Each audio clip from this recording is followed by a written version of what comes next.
Oi, pessoal. Então eu vim aqui trazer para vocês a calorimetria. Eu preparei os slides para ficar melhor de explicar para vocês, mas esse material também tá bem bonito no polígrafo. Preciso que vocês leiam o que tá lá no polígrafo e o que tá aqui nos slides eu vou comentar com vocês, tá? Espero que estejam todos bem. Estou louca de saudade de voltar para a sala de aula. É horrível dar aula assim. Mas vamos indo, né? E, gente, assim, ó, me chamem, me procurem, tá? Sempre que vocês precisarem, o meu WhatsApp todo mundo tem, é só me chamar. Se eu não responder na hora, esperem uns minutinhos que em seguida eu respondo, tá? Porque eu não tô toda hora grudada no telefone, apesar de quase sempre tá. Mas eu quero que vocês me chamem mesmo, tá?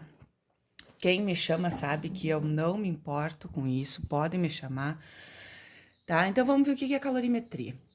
A calorimetria estuda a quantidade de calor que eu preciso colocar, por exemplo, num gelo. O gelo, ele não perde frio, ele ganha calor. Como o gelo ganha calor, ele começa a derreter. A mesma coisa é uma água para ferver. A gente coloca ela no forno, no fogo, né? No forno não, né? No fogo e ela começa a esquentar. Ela tá ganhando calor. Então, ela tá aumentando a temperatura dela. Sempre que aumenta a temperatura, o corpo ganha energia e as moléculas começam a se mover. Tanto que a gente estudou aquilo ali em dilatação, né? Que daí, com o aumento desse movimento delas, os corpos dilatam. E a calorimetria é o estudo de quanto eu preciso colocar de calor nesse corpo para acontecer alguma coisa.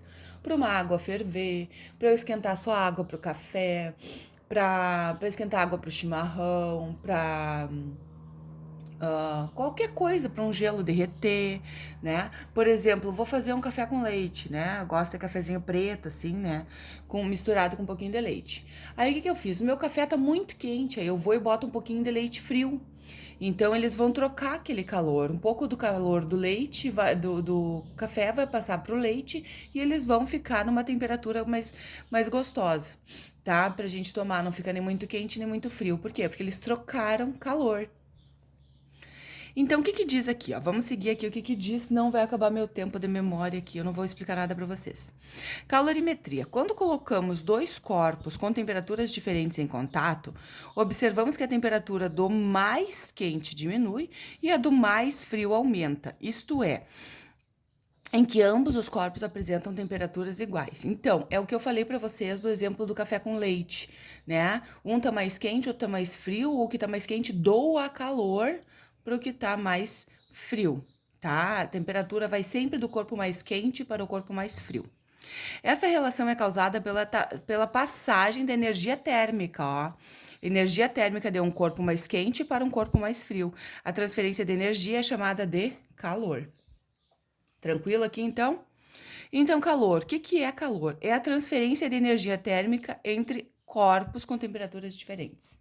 Esse é o conceito de calor. A unidade utilizada para o calor é a cal, tá? A gente vai calcular a quantidade de calor e vai colocar lá no final cal. Embora a sua unidade no SI, né, no sistema de unidades, seja joules, que a gente também pode usar essa caloria em joules, que é energia, né? Uma caloria equivale a uma quantidade de calor necessária para aumentar a temperatura de 1 grama de água pura sobre a pressão normal de 14,5 para 15,5. Então, o que que é essa uma caloria? É a quantidade de água necessária para eu elevar a temperatura em 1 grau Celsius, tá? 1 grau Celsius. Aqui a gente tem, ó, se eu precisar passar calorias para joules, eu vou usar essa relação. Essa relação é muito importante, tá? Uma caloria equivale a 4,18 ou 19 joules. Partindo daí, podemos fazer a conversão entre unidades usando a regra de 3, né? Aí eu vou lá, tantas calorias vai ser tantos joules, eu multiplico em cruz. E o K, lembram daquele K, nosso amigo, ó? 1 quilocalorias equivale a 10 na terceira. Lembram? Ó, o K é 10 na terceira, o mega é 10 na sexta, o giga é 10 na 9, e aí vai indo, tá? Não esqueçam desses detalhes. Aí agora a gente tem um pouquinho, esses calor são um pouquinho diferentes, a gente tem dois tipos de calor. Nós temos o calor sensível e o calor latente. Qual a diferença de um para outro? O calor sensível, eu vou sentir que aquela coisa esquentou, mas ela não mudou do estado físico. Por exemplo, eu coloquei uma água a 10 graus Celsius para esquentar para tomar um chimarrão, digamos, a 70 graus Celsius. A água não evapora a 70 graus Celsius. Então, o que que vai acontecer? Essa água vai esquentar, ela não vai mudar de estado físico. Se só esquentar ou mudar a temperatura, ou eu tirar, eu tô falando só em esquentar, mas pode ser também dele perder esse calor e ficar resfriado. Então, calor sensível é a quantidade de calor que um corpo de calor que tem como efeito apenas alteração da temperatura. Então, só vai mudar a temperatura do corpo. Ele não vai mudar de estado físico, não vai evaporar, não vai congelar, se a gente estiver falando da água, por exemplo, tá? Este fenômeno é regido pela lei conhecida como equação fundamental da calorimetria, que diz que a quantidade de calor sensível, que é o Q, é igual ao produto da massa, a variação da temperatura e a constante proporcional de proporcionalidade independente da natureza. Quer dizer, cada elemento da natureza vai ter essa constante, que a gente chama ele de calor específico, né, de cada substância que a gente está esquentando ou tirando calor.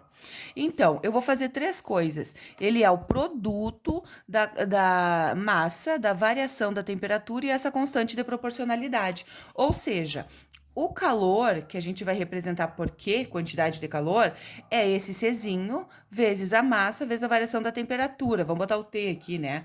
Lembra que eu disse para vocês desde o ano passado, que foi meu aluno, lembra? Essa variação da temperatura pode ser delta teta, que é esse Ozinho cortado, ou delta T. A maioria dos livros usa delta teta, mas eu gosto do delta T de temperatura, né? Mas vocês têm que gravar que é a mesma coisa, tá? Mesma coisa. Então, onde? Que é a quantidade de calor sensível, que a gente mede em calorias ou em joules, dependendo daquela regrinha de 3 que a gente pode fazer ali. O calor específico da substância, que ela é medida em calorias por gramas graus Celsius ou joules, porque em vez de calorias posso usar joules por quilocalorias. Aí o joule vai ser em quilocalorias. A massa, que pode ser em gramas ou em quilos, depende da unidade desses dois carinha aqui. Se eu tenho ali em calorias, eu vou usar em calorias. Se eu tenho em quilogramas, eu vou usar em quilogramas. E a variação da temperatura, que é em graus Celsius. Não precisa transformar que nem aqueles outros exercícios que tinha que passar para joules, de Celsius para quilowatts, para quilo, que quilo nada, para Kelvin. Ai, já tô zonza. Então, aqui, ó, é interessante conhecer alguns valores específicos. Esses aqui, a maioria dos exercícios dão pra gente esses valores ou pede pra gente calcular, vocês não tem que saber decor, tá? Mas aqui tem o do alumínio, tem o da água, tem o do zinco, tem todos aqui. E o da água é o maior deles, tá? E outra regrinha pra vocês. Isso aqui nunca passa de 1. O da água é o maior de todos e é 1. Se vocês estiverem calculando o calor específico de uma substância e der maior que 1, vocês revejam os cálculos de vocês, tá? Então, aqui, ó, qual a quantidade de calor sensível necessária para aquecer uma barra de ferro de 2 kg de 20 para 200 graus Celsius? E o calor da substância está em calorias por grama. Então, eu tenho uma massa de 2 quilogramas, eu tenho uma variação da temperatura, que no caso de 20 para 200 foi de 180 graus Celsius, e eu também tenho o Czinho, que é 0,119 calorias por graus Celsius, tá? Aí, o que que vai acontecer? Eu vou botar lá no QCMAT. Por quê? Porque o ferro, ele não derrete a 200 graus Celsius, né? Ele não derrete essa temperatura, ele derrete uma temperatura bem maior. Então, aquele ali é o calor específico dele. Aí, eu vou colocar lá no QCMAT. Por isso que eu gosto de um T aqui, ó. No QCMAT. Aí, ó, o Czinho é 0,19, a massa eu vou ter que pegar aqueles, olha lá como eu tava falando pra vocês, ó. Aqui tem gramas, aqui eu tenho que passar pra gramas. Então, 1 quilograma equivale a 1.000 gramas. Então, eu vou fazer a regrinha de 3 também. Então, aqui eu vou ter 2.000 gramas. Aí eu vou colocar lá em gramas também a variação da temperatura. Somei tudo, multipliquei, deu 42.840 calorias. Vou colocar calorias lá no final, porque eu tô calculando o Czinho, o Q, né? Não é o Czinho. Ou eu posso andar 3 casinhas para frente e dizer que é 42,84, lembra que aquele zerinho no final não precisa aparecer? Quilocalorias. As duas respostas estão certas, tá? E agora, a gente vai ter que ver também o calor latente. O calor latente eu acho que eu vou ter que ver no outro vídeo, porque tá acabando a minha memória. Beijo pra vocês.